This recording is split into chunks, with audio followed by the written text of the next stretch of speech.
All right, hello again everybody and welcome. In a previous video, we mentioned that cybersecurity is like a control that organizations would put in place in order to mitigate cybersecurity risks, whatever that might be. So I have here common cybersecurity risk and trends.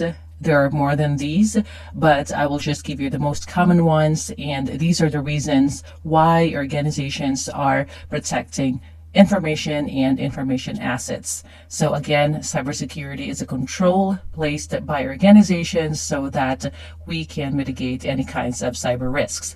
So first we have here ransomware. Ransomware is actually a malware that would encrypt data, and then attackers would demand a ransom payment for the release of your data.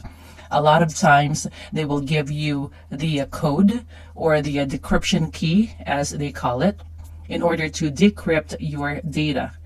But a lot of times they won't do it. So actually the FBI would always tell the organizations not to pay the attackers because they just won't know if the attackers are actually working for a terrorist organization. So there are actually some countries that are sanctioned, and if an organization would pay money or ransom and is actually a sanctioned organization group, then you might actually be in trouble.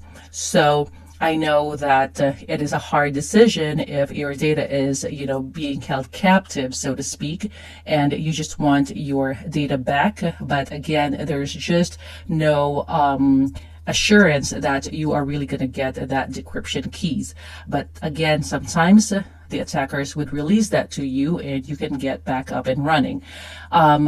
Most likely the attackers would want to get your data and hold your data and your systems captive because they want some financial gain, and that's why they would demand ransom.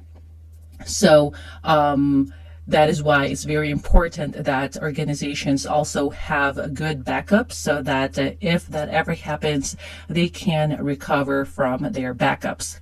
So another one is nation-state attacks. Now, this is when another government or another nation would attack another nation through a cyber warfare. It might not really be a warfare, but sometimes they would just do an espionage, which is our number 3 reason here, because they just want to steal data from another organization or another government entity to gain an advantage. So that could be a classified data or a sensitive data, like proprietary data or intellectual property. So it could mean different things, but they just want to gain an advantage over that competitor or another government entity. And then we have your data exfiltration or data leakage. So this is the unauthorized disclosure or transfer of data from one computer to another that can cause severe damage depending on the classification of data that was leaked or disclosed. So organizations would put security controls in place to prevent that from happening. Again, there are other reasons why we put cybersecurity in place, and a lot of it will be because of financial gain.